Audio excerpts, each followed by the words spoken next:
आप देख रहे हैं BHPC न्यूज।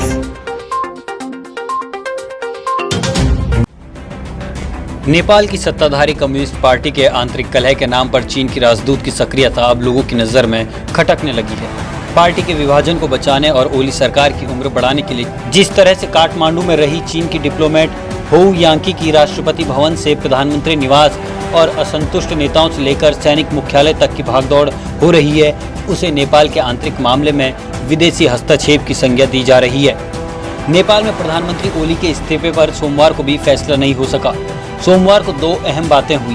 पहली, प्रधानमंत्री ओली और उनके मुख्य विरोधी प्रचंड के बीच करीब 3 घंटे बैठक चली, जिसका नतीजा कुछ भी नहीं रहा। दूसरी, स्टैंडिंग कमेटी की मीटिंग भी 2 दिन के लिए टल गई है। अब यह बुधवार को होगी। ओली और प्रचंड के मतभेद कम होने का नाम नहीं ले रहे हैं और अब चीन के राजदूत का बीच में आना साफ जाहिर करता है कि चीन के लिए ओली का प्रधानमंत्री बने रहना कितना महत्वपूर्ण है। हालिया वक्त में नेपाल की सियासत में राजनीतिक स्थिरता नहीं रही। अब वहां पार्टी के भीतर ही विद्रोह हो गए हैं।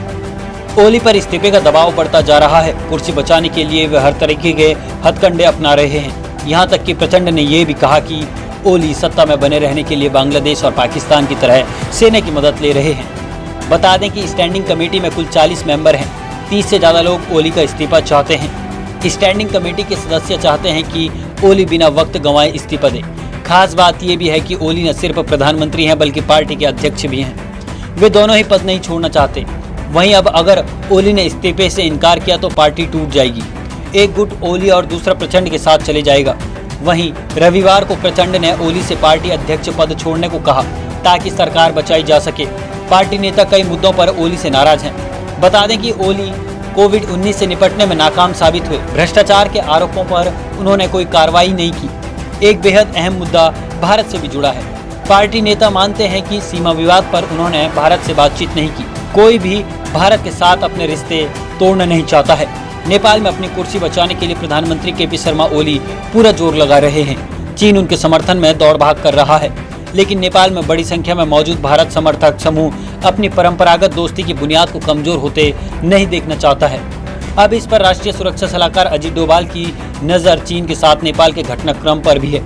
कई अन्य स्तरों पर संपर्क बना हुआ है। चीन की तरफ से नेपाल में चीन की राजदूत हाओ यांकी पूरी तरह से सक्रिय हैं।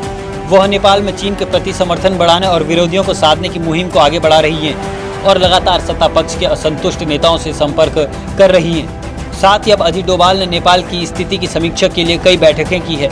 भारतीय विदेश मंत्रालय भी पूरी नज़र बनाए रखे हुए है। आप देख रहे हैं BHPC न्यूज।